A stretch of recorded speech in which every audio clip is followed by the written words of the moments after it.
হয় চাওক আজি টিয়কৰ যি হাততিচং ৰাষ্ট্ৰীয় ঘাইপথ এই ঘাইপথৰ ওপৰতে আজি দ্বিতীয়বাৰৰ কাৰণে আজি পানী বাগৰিছে। ইয়াৰ ফলত উজনি নামনি সংযোগ প্ৰায় বিচ্ছিন্ন হোৱাৰ দিশে আগবাঢ়িছে। পানী ক্ৰমান্বয়ে বৃদ্ধি হোৱাৰ কাৰণে ইয়াৰ উপখণ্ড অঞ্চলসমূহৰ যিসমূহ বাসস্থান আছে সেই বাসস্থানসমূহ আজি পানীৰ তলত ডুব গৈছে। ইয়াৰ মূল কাৰণ হৈছে টিয়ক নদীয়ে হওক, পুঠি নদী হওক বা অন্যান্য যি কাষৰীয়া নদীসমূহ আছে সেই নদীসমূহৰ দুৰ্বল মথাউৰিৰ কাৰণে আজি এই ফল ৰাইজে ভোগ কৰিবলৈ পাইছে।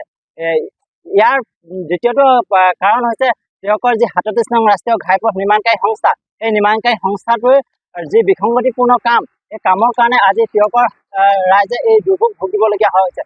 এই টিয়কৰ কাৰণে এই সমস্যাটো নতুন, কিয়নো ৰাষ্ট্ৰীয় ঘাইপথ নিৰ্মাণকাৰী সংস্থাবোৰে বিসংগতিপূৰ্ণ যি নলা নিৰ্মাণ কৰিছে, যি ৰাষ্ট্ৰীয় ঘাইপথ নিৰ্মাণ কৰিছে, এই ঘাইপথ নিৰ্মাণ কৰি থকা অৱস্থাত বিভিন্ন বিসংগতি সৃষ্টি হোৱাৰ কাৰণে আজি দুৰ্ভোগ ভুগিবলগীয়া হৈছে। এই ক্ষেত্ৰত জিলা প্ৰশাসনে হওক বা নিৰ্মাণকাৰী সংস্থাই হওক অতি সোনকালে এক ব্যৱস্থা গ্ৰহণ কৰিবলৈ দাবী জনাইছো, কিয়নো যদি এই ব্যৱস্থা অতি সোনকালে গ্ৰহণ নকৰে টিয়কীয়া ৰাইজ গোটেই বাৰিষাৰ দিনটোত পানীৰ তলতে আবদ্ধ হ'বলগীয়া এটা পৰিৱেশ সৃষ্টি হৈ আহিছে।